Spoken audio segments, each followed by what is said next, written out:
आहे ते तुम्ही शांतचित्ते ऐकावी अशी माझी नम्र विनंती. पश्चिम खानदेशातील नंदुरबार येथील ही गोष्ट. सकाळी सकाळी आजीने शिरीषला हाक मारली. शिरीष, येतो का लाडू वळायला? नाही गजी, आज मला शाळेत लवकर जायचे आहे. आज 9 सप्टेंबर, महिना झाला चले जाऊ चळवळीला. इंग्रज या देशातून जातील का? आजी म्हणाली. हो, आम्ही त्याला घालू, त्यासाठी लागेल ते करू.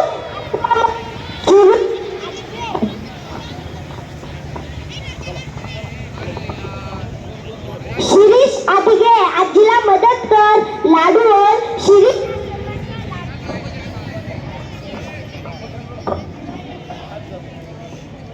सर्वांचा लाडका मुलगा होता.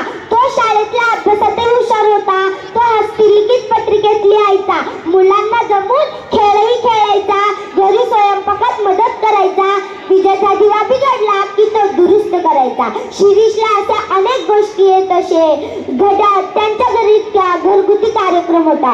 घड्याळात 12 वाजले. शिरीष तडकन उठला. जातो गजी म्हणून तो निघून गेला. शाळेतील मुले शिरीषची वाट पाहतच होती. शिरीष शाळेत गेला. सर्व मुले त्याच्या भोवती जमली.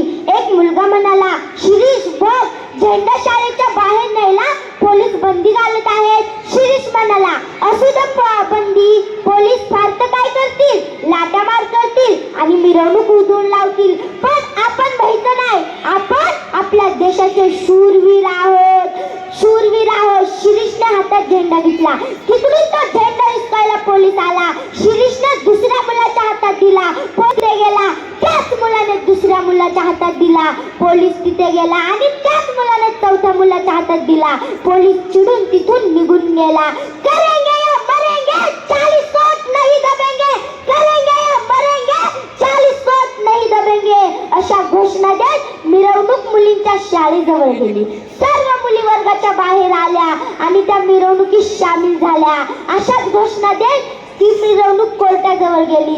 सर्व मोठे माणसे दारातून, खिडक्यातून लहान मुलांचे साहस पाहतच होते. शिरीषने आपले भाषण चालू केले. भाषण ऐकायला सर्व वकील मंडळी बाहेर आली. तिकडून गोळ्या भार लाट्या मार करत पोलीस आली. मुलांची पांगापांग झाली. काही ढीठ मुलं व काही ढीठ मुली गल्लीच्या तोंडाला उभे होते. पोलिसाने मुलीवर एका पोलिसाने मुलीवर गोळी झाडण्याचा प्रयत्न केला. पोलीस तिथे गेला. शिरीष तिथे गेला आणि म्हणाला, मुलींवर काय गोळ्या झाडतात? माझी छाती उघडी आहे, माझ्या गोळ्या झाडा. पोलिसाने गोळी झाडली, पण ती गोळी शिरीषला नाही लागली. शिरीष म्हणाला, तुमच्या बंदुकीतल्या गोळ्या अजून संपल्या तर नाहीत ना, नीट नेम धरून मारा. पोलीस चिडला आणि पोलिसाने जवळून गोळी मारली. बाळ शिरीष खाली पडलं. त्याच्याच पलीकडे एक मुलगा होता. त्यालाही गोळी लागली, तोही खाली पडला. हा केवळ 8 वर्षाचा मुलगा. अरे, हा केवळ 8 वर्षाचा मुलगा. त्यालाही गोळी लागली, तोही खाली पडला. धनसुखलालला तर भोसकून ठार करण्यात आले. सगळे रक्ताच्या थारोळ्यात पडले. पाणी पाणी करत होते. एकाने पाणी आणले. पोलीस गरजला, खबरदार, कोणी याला पाणी दिले तर त्याच्या गोळी झाडण्यात येईल. सगळे मागे सरले. शिरीषने जाता जाता एवढंच सांगते, शिरीषने जसे आपल्या देशावर प्रेम केले तसे आपण आपल्या देशावर प्रेम करायला शिकलं पाहिजे. जय हिंद.